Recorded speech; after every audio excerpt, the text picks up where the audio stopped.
Francisco de Assis, capítulo 1. O apóstolo João, parte D. Pai Francisco foi logo amado por todo o povo de Éfeso por sua humildade e pelo seu amor a todas as criaturas e pelo prazer de servir a quem precisasse dos seus préstimos.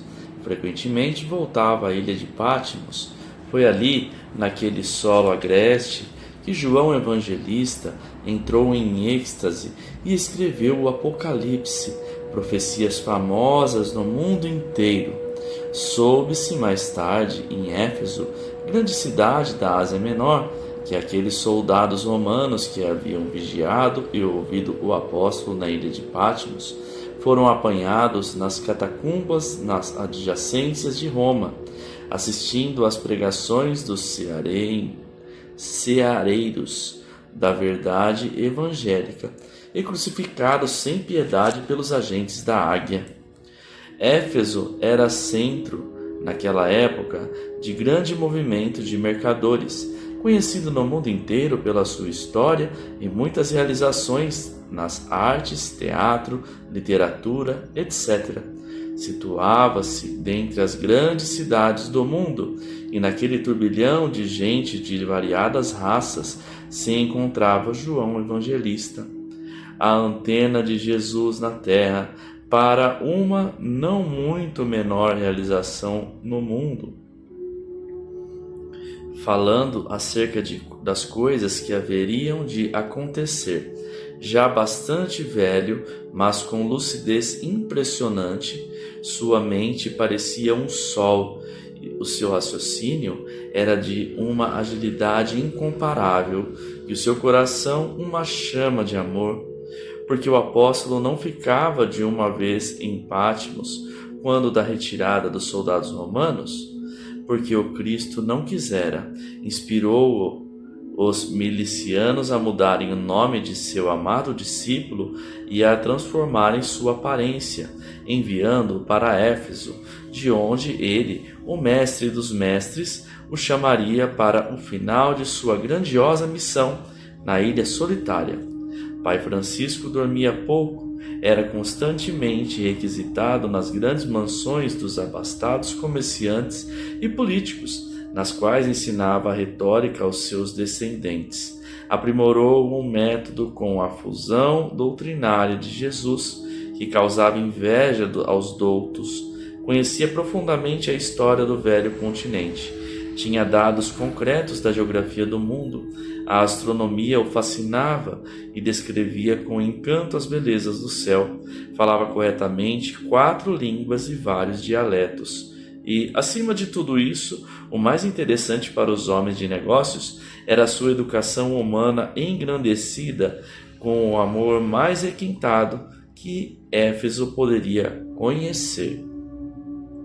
Pai Francisco era adorado, pois sua pessoa trazia o ambiente e a presença do Cristo. Nesse novo período de sua vida, não fez pregações públicas, como aconteceu com outros apóstolos. No entanto, procurava viver integralmente os preceitos do Mestre. Certa feita, presenciou a um drama em uma família, a quem servia com seus préstimos de instruir, de um mercador que viera de Jope em outras épocas, e que fixara a residência definitiva em Éfeso, onde a riqueza o bafejou. Era proprietário de várias embarcações que cruzavam o Mediterrâneo em demanda do ouro, levando tecidos de todas as espécies e trazendo turistas de vários pontos da Ásia Menor. A família estava em alvoroço com a chegada do filho mais velho, que regressava de Roma, onde estudava. Grave doença interrompera seus estudos, cobrindo de sombra todos os familiares, acostumados à festiva alegria provinda da posição social e do dinheiro em abundância. Via-se nas mãos e no rosto do rapaz manchas esquisitas que arrebentavam-se em feridas. A ciência impunha o disfarce com medicamentos de pouca valia para a progressiva enfermidade, temida pelos homens há milhares de anos. Era a lepra. O lar enlutou-se. O rapaz seria mandado para o vale dos imundos, para a podridão viva de corpos deformados.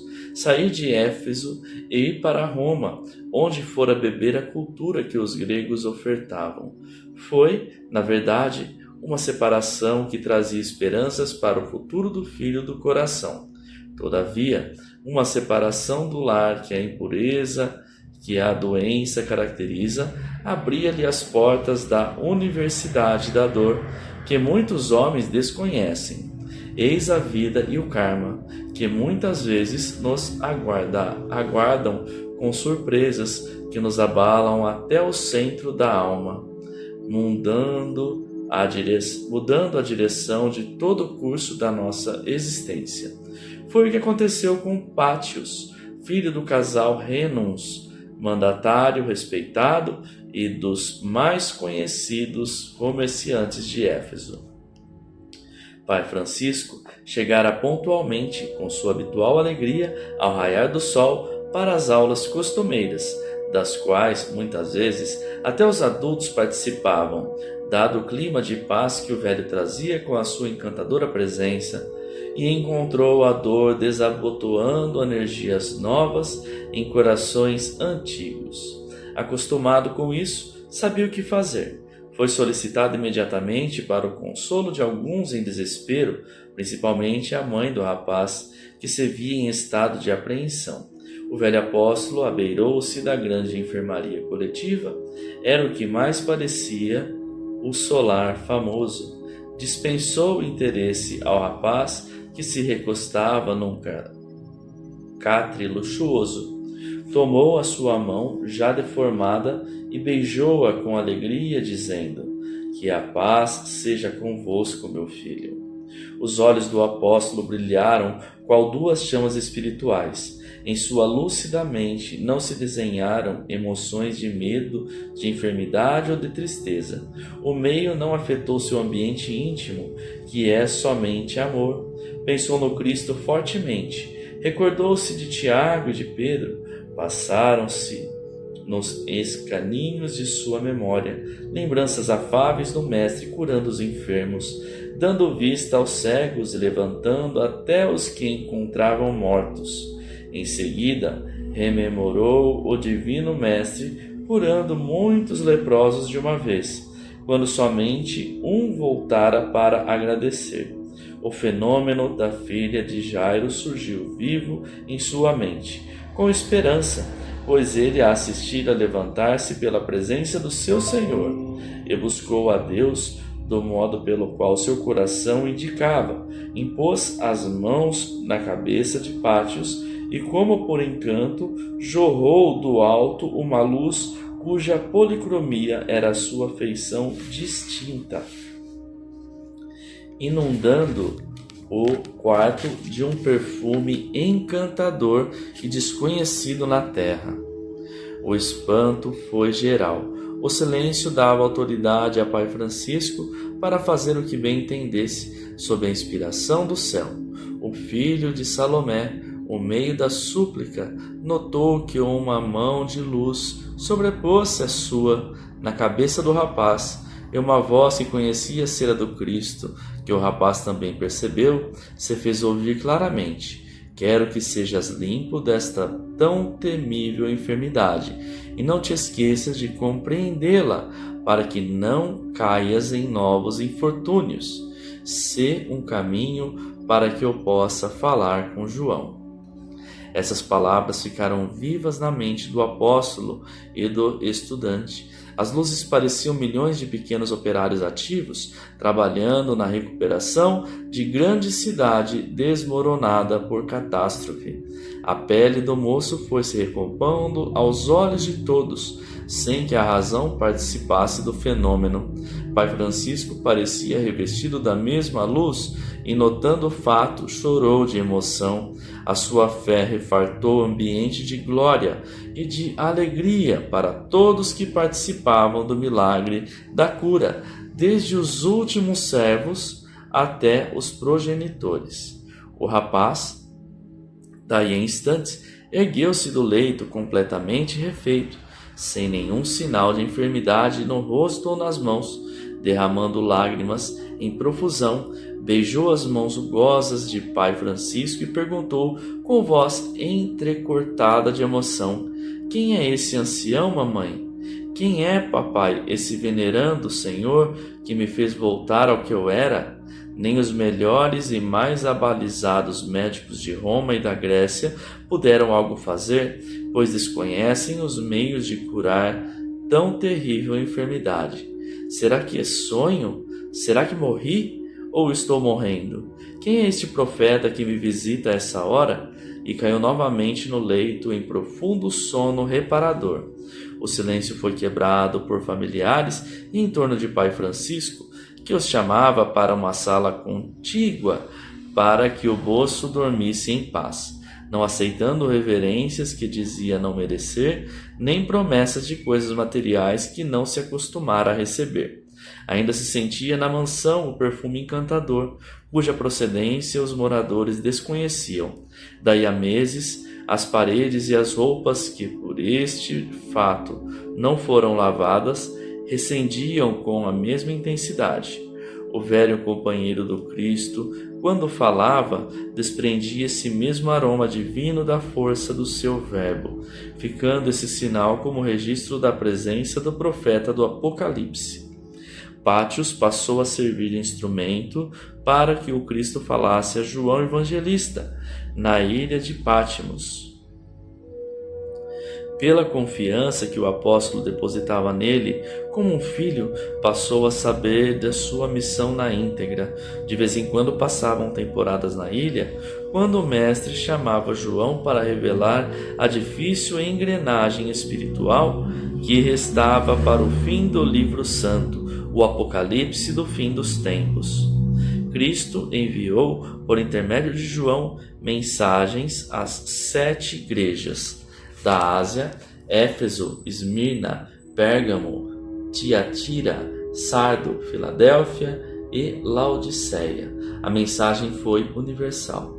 Não poderia ficar circunscrita a mensagem divina a restrito ambiente sem uma certa expressão para o futuro.